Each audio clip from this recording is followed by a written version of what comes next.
भारत का सर्वोच्च न्यायालय न्यायिक समीक्षा की शक्ति के साथ देश का शीर्ष न्यायालय है। यह भारत के संविधान के तहत न्याय की अपील हेतु अंतिम न्यायालय है। भारत एक संघीय राज्य है एवं इसकी एकल तथा एकीकृत न्यायिक प्रणाली है, जिसकी त्रिस्तरीय संरचना अर्थात सर्वोच्च न्यायालय, उच्च न्यायालय और अधीनस्थ न्यायालय।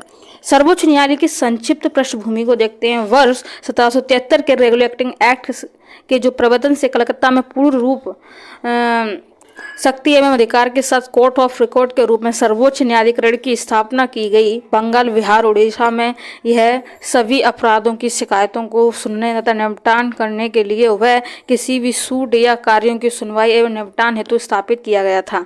मद्रास एवं बम्बई में सर्वोच्च न्यायालय जॉर्ज तृतीय द्वारा क्रमशः वर्ष 1800 एवं 1823 में स्थापित किए गए थे। भारत उच्च न्यायालय अधिनियम 1861 के तहत विभिन्न प्रांतों में उच्च न्यायालय की स्थापना की गई एवं कलकत्ता, मद्रास और बम्बई में सर्वोच्च न्यायालय को तथा प्रेसिडेंसी शहरों में सदर अदालतों को समाप्त कर दिया गया। उच्च न्यायालय को भारत सरकार अधिनियम 1935 के तहत भारत के संघीय न्यायालय की स्थापना तक सभी मामलों के लिए सर्वोच्च न्यायालय होने का गौरव प्राप्त था।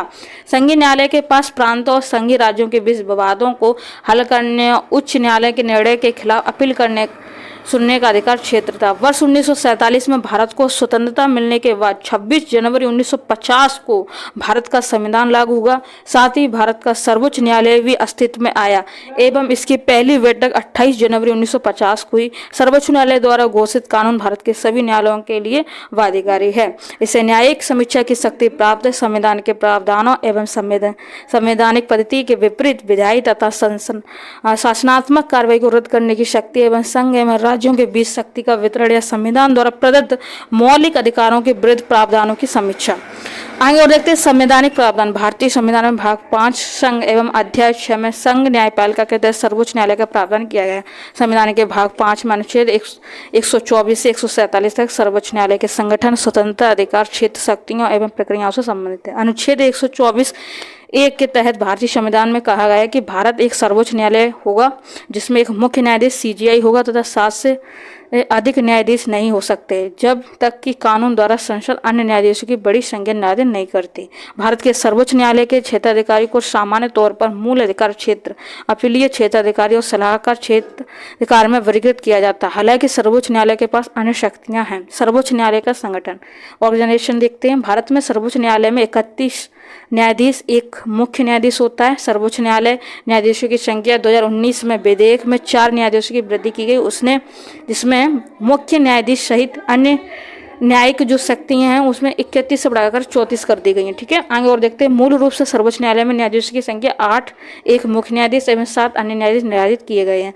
संसद उन्हें विनियमित करने के लिए अधिकृत है। सर्वोच्च न्यायालय का स्थान। संविधान दिल्ली को सर्वोच्च न्यायालय का संस्थान घोषित करता है। यह मुख्य न्यायाधीश को अन्य किसी स्थान अथवा एक से अधिक स्थानों को सर्वोच्च न्यायालय के स्थान के रूप में नियुक्त करने का अधिकार प्रदान करता है। वह राष्ट्रपति के अनुमोदन से ही इस संबंध में निर्णय ले सकता है। यह प्रावधान केवल वैकल्पिक है, अनिवार्य नहीं है। इसका अर्थ यह है कि कोई भी अदालत राष्ट्रपति या मुख्य न्यायाधीश को सर्वोच्च न्यायालय को किसी अन्य स्थान पर नियुक्त करने के लिए कोई निर्देश नहीं दे सकती।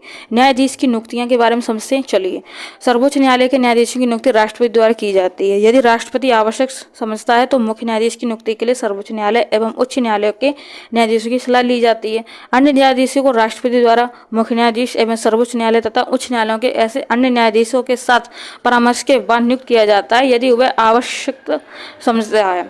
मुख्य न्यायाधीश के अतिरिक्त किसी अन्य न्यायाधीश की नियुक्ति के मामले में मुख्य न्यायाधीश के साथ परामर्श करना अनिवार्य है। वर्ष 1950 से 1973 तक मुख्य न्यायाधीश की नियुक्ति सर्वोच्च न्यायालय के वरिष्ठतम न्यायाधीश को भारत के मुख्य न्यायाधीश के रूप में नियुक्त करने की परंपरा रही है। वर्ष 1973 में इस परंपरा का उल्लंघन किया गया जब 3 वरिष्ठ न्यायाधीशों को छोड़कर एन रे को भारत के मुख्य न्यायाधीश के रूप में नियुक्त किया गया। वर्ष 1977 में इस पुनः उल्लंघन किया गया जब तत्कालीन 10 वरिष्ठतम न्यायाधीश को छोड़कर यू वेग को भारत के न्यायाधीश के रूप में नियुक्त किया गया था। सरकार की इस स्वायत्तता को सर्वोच्च न्यायालय ने द्वितीय न्यायाधीश मामले 1993 में रद्द कर दिया था, जिसमें सर्वोच्च न्यायालय ने फैसला दिया कि सर्वोच्च न्यायालय के वरिष्ठतम न्यायाधीश को ही भारत के मुख्य न्यायाधीश के रूप में नियुक्त किया जाना चाहिए। परामर्श एवं कॉलेजियम प्रणाली पर विवाद। आगे और देखते हैं, सर्वोच्च न्यायालय ने निम्नलिखित प्रावधानों में परामर्श शब्द की अलग अलग व्याख्या की है। प्रथम, न्यायाधीश मामले में 1982 में न्यायालय ने कहा है कि परामर्श का अर्थ सहमति नहीं है और इसका अर्थ सिर्फ विचारों को आदान प्रदान से है। आगे और देखते हैं, द्वितीय न्यायाधीश मामले में 1993 में न्यायालय ने अपने पहले फैसले को पलट दिया और परामर्श शब्द का अर्थ सहमति रूप में परिवर्तित कर दिया। तृतीय न्यायाधीश के मामले में 1998 में न्यायालय ने कहा कि भारत के मुख्य न्यायाधीश द्वारा अपनाई जाने वाली परामर्श प्रक्रिया के लिए न्यायाधीशों के जो सम्मिलित परामर्श की जो आवश्यकता होती है, कहा है न्यायाधीशों की सम्मिलित परामर्श की आवश्यकता होती है। और अगले में कहा है, मुख्य न्यायाधीश की एकमात्र राय परामर्श प्रक्रिया का गठन नहीं करती, उन्हें उच्चतम न्यायालय के 4 वरिष्ठतम न्यायाधीशों के एक कॉलेजियम से परामर्श करना चाहिए। यदि 2 न्यायाधीश भी विपरीत राय देते हैं तो इस सरकार को नियुक्ति के परामर्श नहीं भेजने चाहिए। अदालत ने माना है कि परामर्श प्रक्रिया के मानदंडों और आवश्यकताओं का अनुपालन किए बिना भारत के मुख्य न्यायाधीश द्वारा की गई सिफारिश सरकार पर बाध्यकारी नहीं है।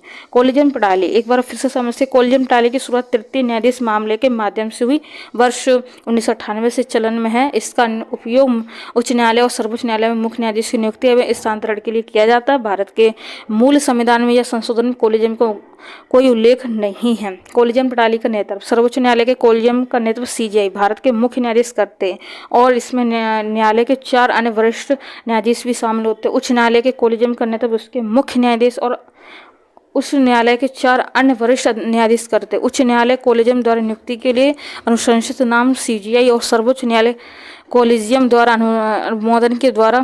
अनुमोदन के बाद ही सरकार तक पहुंचते। उच्च न्यायालय के न्यायाधीशों की नियुक्ति केवल कॉलेजियम प्रणाली के माध्यम से होती है और कॉलेजियम द्वारा नाम तय किए जाने के बाद ही सरकार की भूमिका होती है। कॉलेजियम प्रणाली एवं एनजीएसी, राष्ट्रीय न्यायिक नियुक्ति आयोग की प्रणाली। कॉलेजियम केंद्र सरकार को वकील या न्यायाधीश के नाम प्रस्तावित करता है। इसी प्रकार केंद्र सरकार भी अपने कुछ प्रस्तावित नामों को कॉलेजियम को भेजती है। कॉलेजियम केंद्र सरकार द्वारा प्रस्तावित नामों या सुझावों पर विचार करता है एवं अंतिम अनुमोदन के लिए फाइल को सरकार के पास भेज देता है। यदि कॉलेजियम फिर से उन्हीं नामों को पुनः भेजता है तो सरकार को उन नामों पर अपनी सहमति देनी होगी, लेकिन जवाब देने के लिए समय सीमा तय नहीं है। यही कारण है कि न्यायाधीशों की नियुक्ति में लंबा समय लग जाता है। 99 संवैधानिक संशोधन अधिनियम 2014 के माध्यम से न्यायाधीशों की नियुक्ति के लिए कॉलेजियम प्रणाली को बदलने हेतु राष्ट्रीय न्यायिक नियुक्ति आयोग अधिनियम एनजीएसी की स्थापना की गई। हालांकि सर्वोच्च न्यायालय ने कॉलेजियम प्रणाली को बरकरार रखा। एनजीएसी को इस आधार पर असंवैधानिक ठहराया। न्यायिक नियुक्ति में राजनीतिक कार्यपालिका की जो भागीदारी मूल संरचना के सिद्धांत तथा न्यायपालिका की स्वतंत्रता के खिलाफ थी। ये सब न्यायाधीशों की योग्यता, इस बारे में हम लोग देखते हैं। सर्वोच्च न्यायालय के जो न्यायाधीश के रूप में जो नियुक्त किए जाते हैं उनके बारे में देखते हैं। उस भारत का नागरिक होना बहुत ज़्यादा जरूरी है, ठीक है। उसे भारत का नागरिक होना चाहिए।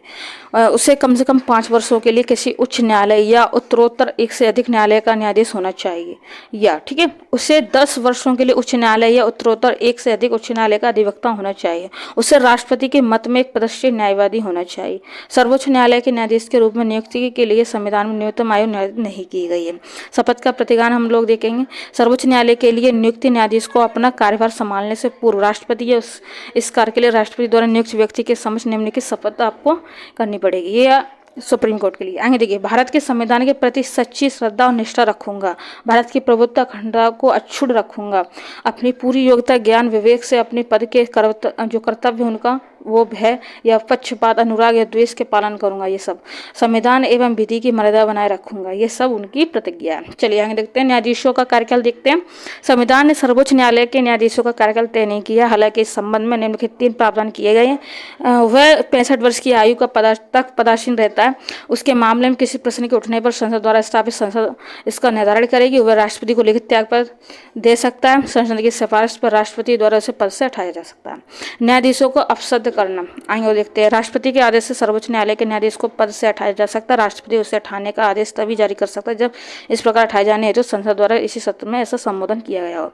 इस आदेश को संसद के दोनों सदस्यों में विशेष बहुमत अर्थात सदन की कुल सदस्यता या बहुमत एवं सदन में उपस्थित और मत देने वाले सदस्यों का 2/3 का समर्थन प्राप्त होना चाहिए। उसे हटाने का आधार दुर्व्यवहार या अक्षमता होनी चाहिए। न्यायाधीश जांच अधिनियम 1968 सर्वोच्च न्यायालय के न्यायाधीशों को हटाने के संबंध में महाभियोग की प्रक्रिया प्रक्रिया उपबंध करता है। अभी तक सर्वोच्च न्यायालय के किसी भी न्यायाधीश पर महाभियोग नहीं लगाया गया। न्यायमूर्ति वी रामास्वामी 1991-93 और न्यायमूर्ति दीपक मिश्रा 2017-18 के महाभियोग के प्रस्ताव संसद में पारित नहीं किए गए। आगे देखते हैं वेतन में भत्ते हैं।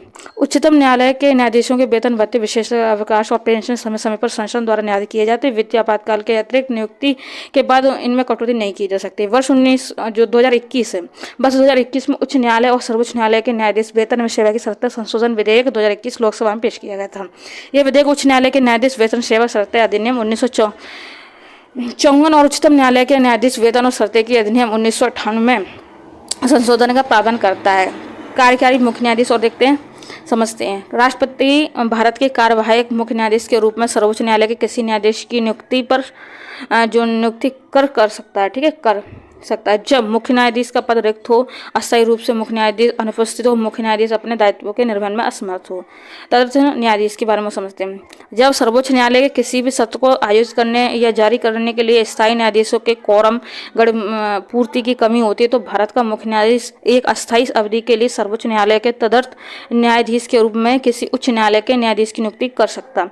वह संबंधित उच्च न्यायालय के मुख्य न्यायाधीश के साथ परामर्श और राष्ट्रपति की पूर्ण सहमति के बाद ही ऐसा कर सकता है, जिससे न्यायाधीश को नियुक्ति किया जा सकता है। उसे सर्वोच्च न्यायालय के न्यायाधीश के रूप में नियुक्ति के योग होना चाहिए। तदर्थ न्यायाधीश का यह दायित्व है कि वह अपने दायित्व की तुलना में सर्वोच्च न्यायालय की बैठकों में भाग लेने को अधिक वरीयता दे।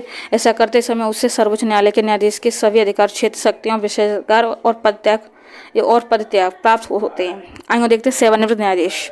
भारत का मुख्य न्यायाधीश किसी भी समय उच्चतम न्यायालय के सेवानिवृत्त न्यायाधीश या उच्च न्यायालय के सेवानिवृत्त न्यायाधीश जो उच्चतम न्यायालय के न्यायाधीश के रूप में नियुक्त के योग्य है उससे अनुरोध कर सकता है।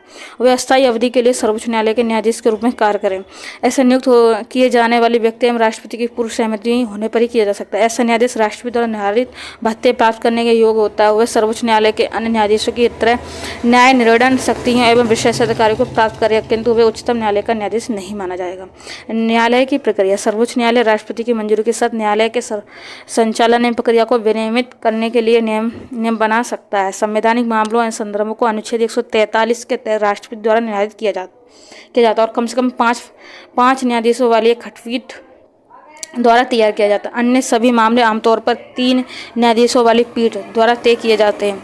ये निर्णय खुले न्यायालय द्वारा दिए जाते हैं। सभी निर्णय बहुमत से लिए जाते हैं, लेकिन यदि अलग अलग बहुमत होते तो न्यायाधीश एक दूसरे से असहमत निर्णय या राय दे सकते थे। सर्वोच्च न्यायालय की स्वतंत्रता। सर्वोच्च न्यायालय एक संघीय न्यायालय है, अपील का सर्वोच्च न्यायालय है, नागरिकों के मौलिक अधिकारों का गारंटर है, संविधान का संरक्षक है।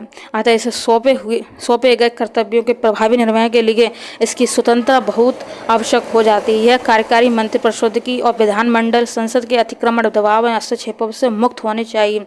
इसे बिना किसी डर या पक्षपात के न्याय करने की स्वतंत्रता दी जानी चाहिए।